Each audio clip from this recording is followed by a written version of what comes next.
وہی، لا پھر ایک بار وہی، باد آؤ جام ساقی۔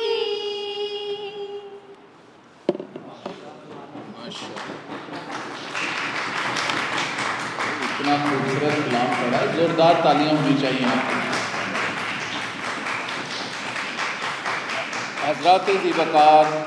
آج کی یہ خصوصی نشست مجلس Rumi Iqbal, South Asia university,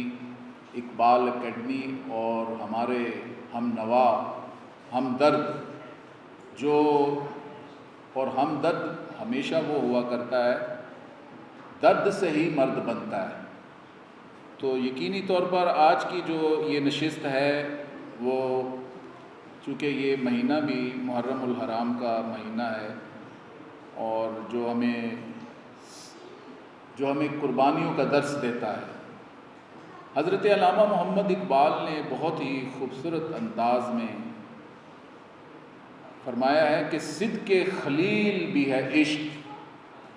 صدق خلیل بھی ہے عشق، صبر حسین بھی ہے عشق، مارکائے وجود میں بدر و حنین بھی ہے عشق۔ یہی آج کا موضوع ہے اور ہمارے درمیان انتہائی معتبر اور درویش منس شخصیت، میں تو بہت ہی دیر کے بعد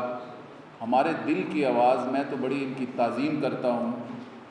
بہت ہی مختصر عرصے میں انہوں نے ہمارا دل مول لیا ہے۔ حقیقی معنوں میں حضرت علامہ محمد اقبال کے فکر سے جو ان کا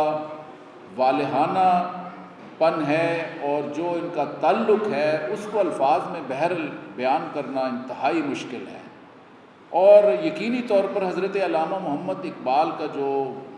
فکر ہے، جو جذبہ، جوش اور ولولہ عطا کرتا ہے، وہ ہر طرح کے جوہر جو ہیں آپ کی شخصیت میں نظر آتے ہیں۔ میری مراد